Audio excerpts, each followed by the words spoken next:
अस्सलाम वालेकुम, मैं हूं मोहम्मद वलीद और इस वीडियो में बनाने जा रहा हूं एक ऐसी वेबसाइट जिसमें आप ये चेक कर सकते हैं किसी भी नंबर का स्क्वायर रूट। तो यहाँ पर आप देख सकते हैं कि मैंने एक छोटा सा सॉफ्टवेयर बनाया है। तो यहाँ पर देखिए, जैसे ही मैं कोई नंबर इंटर करता हूँ लाइक 81 और क्लिक हियर पे क्लिक करता हूँ तो यहाँ पे देखिए 9 आ रहा है, ठीक है।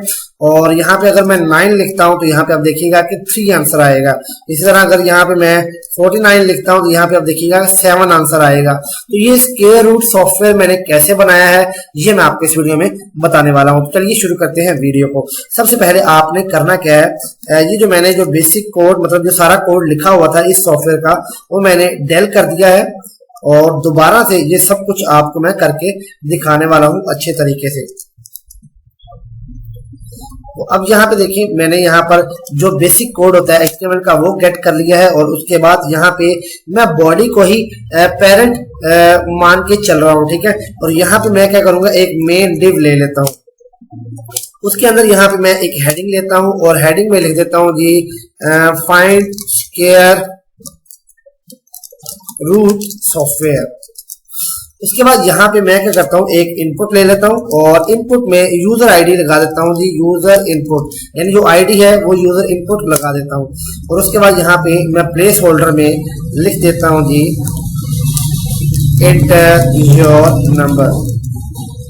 अब यहाँ पे ये काम करने के बाद हम चेक कर लेते हैं कि हमारा रिजल्ट क्या बना है। यहाँ पे देखें, हमारे पास जो हेडिंग भी आ चुकी है और हमारे पास जो इनपुट है वो भी आ चुका है। अब हमने क्या करना है, इनपुट लेने के बाद यहाँ पर हमें एक बटन चाहिए।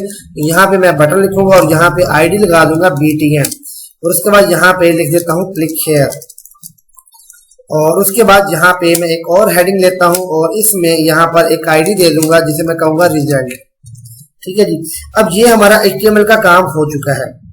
यहाँ पे देखिए हमारा HTML का काम हो चुका है। ये जो मैंने H2 लास्ट में लिखा है यहाँ पे हम अपना वो रिजल्ट शो करवाएंगे जो कि हम जावास्क्रिप्ट की हेल्प से हासिल करेंगे। तो फिलहाल इसको मैं यहाँ पे खाली छोड़ रहा हूँ।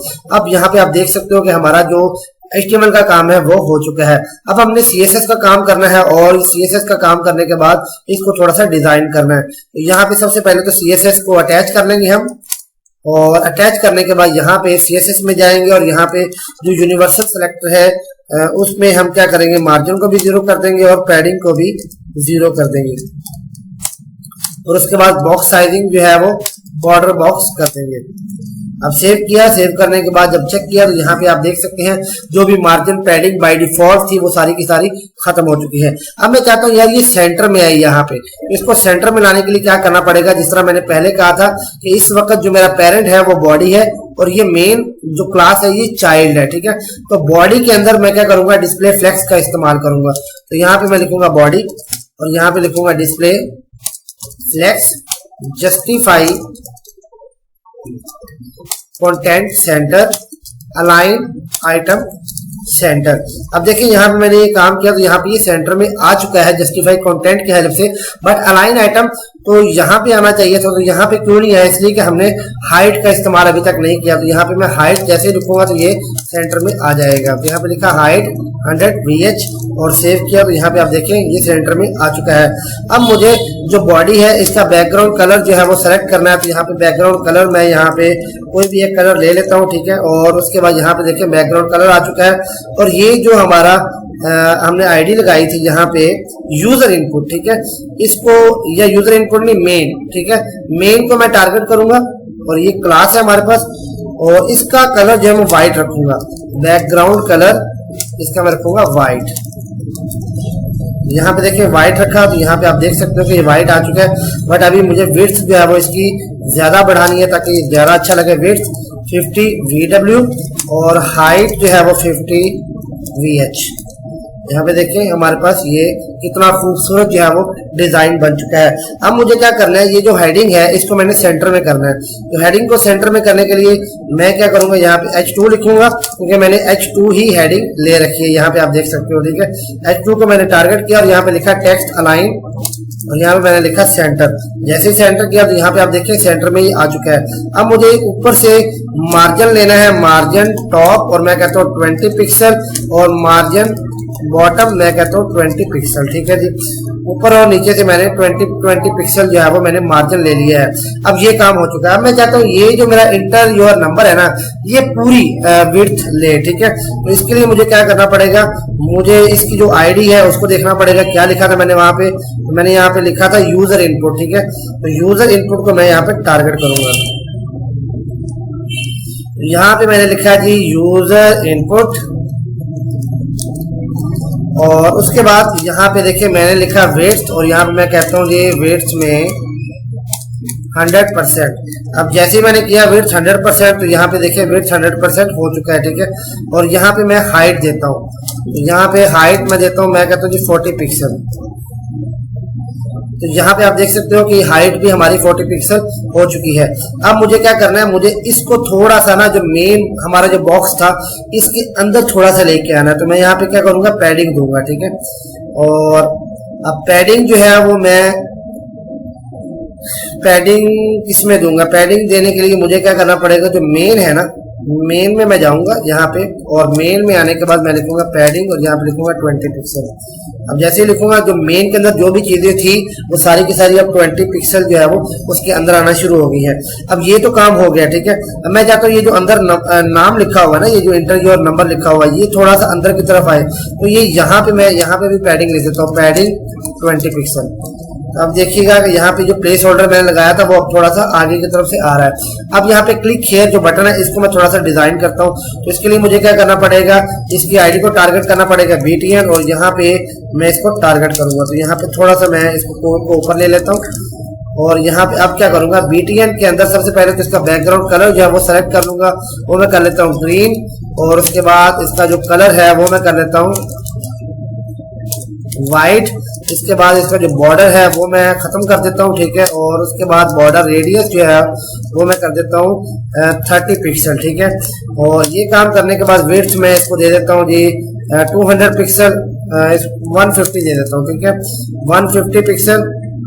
और हाइट जो है वो मैं कह देता हूँ जी ये होनी चाहिए 40 पिक्सल। अब सेव किया, सेव करने के बाद जब चेक किया तो यहाँ पे देखिए सब कुछ बेहतरीन हो चुका है, ठीक है। अब थोड़ा सा मार्जिन इसको देना है, तो मार्जिन में यहाँ पे देता हूँ मार्जिन टॉप, और ये कहता हूँ 20 पिक्सल। तो यहाँ पे देखिए मार्जिन टॉप हमारा 20 पिक्सल आ चुका है। अब मैंने इसको जो सेंटर में करना है, तो मैं यहाँ पे कहता हूँ मार्जिन, और यहाँ पे 0, और यहाँ पे ऑटो।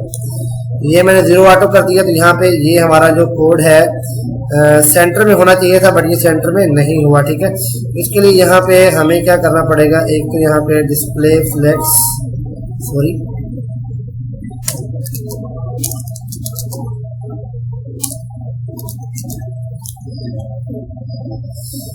तो यहाँ पे हम यहाँ पे BTN के अंदर लिखेंगे डिस्प्ले ब्लॉक, और यहाँ पे अब देखेंगे तो ये सेंटर में हो चुका है, ठीक है।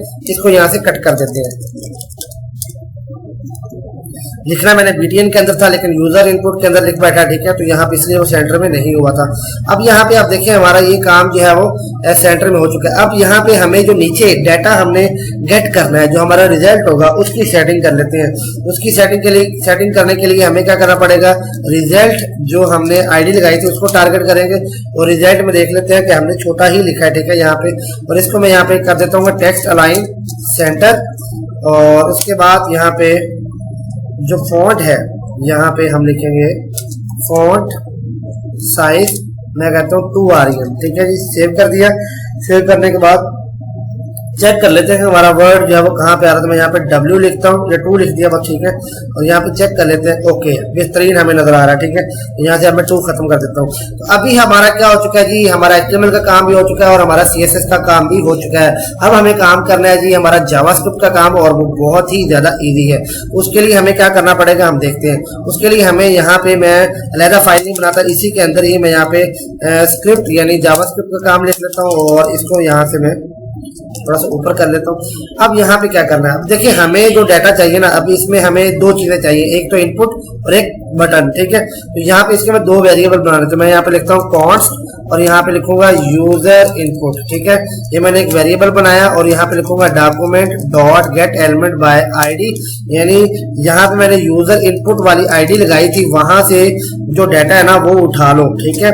यहाँ पे देखो ये मैंने लगाई थी ना यूजर इनपुट वाली, यानी जो भी डाटा यूजर देगा ना वो उठा लो, ठीक है। तो अभी उसके बाद अभी सिर्फ उसका जो HTML का कोड है ना वो आया और यहाँ पे यूजर इनपुट के अंदर आ चुका है। अभी वैल्यू नहीं हमने उठाई, तो वैल्यू हम बाद में उठाएंगे। तो यहाँ पे हमने ये लिख दिया और अब हम बटन बना लेते हैं। कॉन्स्ट यहाँ पे लिखेंगे BTN और इसी तरह लिखेंगे document dot gate element by ID और यहाँ पे मैं लिख दूंगा BTN। BTN के अंदर जो भी था वो यहाँ पे आ चुका है। अब मुझे क्या करना है, मुझे यहाँ पे BTN पे लगाना है ऐड इवेंट लिस्नर फंक्शन। और यानी मैं क्या कहना चाहता हूँ, मैं जब क्लिक करूँ बटन के ऊपर, ठीक है, तो क्या हो, एक फंक्शन चले और फंक्शन के अंदर क्या हो ये मैं अभी लिखने लगा हूँ, ठीक है। फंक्शन के अंदर क्या हो, मैं कहता हूँ जी एक और वेरिएबल बनाते हैं जिसे मैं कहता हूँ इनपुट वैल्यू। और मैं कहता हूँ इस इनपुट वैल्यू के अंदर क्या है, यूजर इनपुट डॉट वैल्यू। यानी जो यूजर इनपुट किसी भी यूजर ने लिखा था ना उसके अंदर से वैल्यू सिर्फ आए, ठीक है, जो कुछ हम लिख रहे हैं सिर्फ वही आए और वो चला जाएगा इनपुट वैल्यू के अंदर। अब वो करने के बाद मैं कहता हूँ जी मुझे चाहिए फाइनल रिजल्ट। मैं कहता हूँ कॉन्स्ट यहाँ पे लिखता हूँ जी फाइनल रिजल्ट और मैं यहाँ पे कहता हूँ जी ये जो यूजर इनपुट वैल्यू मैंने ली है इस पे मैं एक मेथड लगाने लगा मैथ SQRT और मैं कहता हूँ इसका क्या करना है जी इनपुट वैल्यू। यानी इनपुट वैल्यू जो भी आए उसका स्क्वायर रूट हमें फाइंड करना है, ठीक है। और वो स्क्वायर रूट किसके अंदर आ जाएगा, फाइनल रिजल्ट के अंदर। और यहाँ पे मैं आप कहता हूँ कि document dot gate element by ID। कहाँ पे, ये रिजल्ट के अंदर जो रिजल्ट ID है ना वो जो हमने खाली छोड़ी थी ऊपर ये वाली, इसके अंदर क्या हो, इसके इनर टेक्स्ट के अंदर, ठीक है, आप क्या करो जो फाइनल रिजल्ट के अंदर वैल्यू है ना वो यहाँ पे आपने दे देनी है। इसको सेव किया, सेव करने के बाद हम चेक करते हैं। यहाँ पे लिखा, यहाँ पे देखिए 8 आ रहा है, ठीक है। यहाँ पे लिखा 81, ये देखिए 9 आ रहा है। यहाँ पे लिखा हमने 49, यहाँ पे देखिए 7 आ रहा है। यहाँ पे लिखा हमने 9, तो यहाँ पे देखिए 3 आ रहा है। तो दोस्तों उम्मीद है कि आपको समझ आ गई होगी कि कैसे आप जो है वो किसी भी नंबर का स्क्वायर रूट निकाल सकते हैं और कैसे आप जो है वो ये छोटा सा सॉफ्टवेयर बना सकते हैं। मैं हूं मोहम्मद वलीद, आपसे इजाजत चाहता हूं। अल्लाह हाफिज।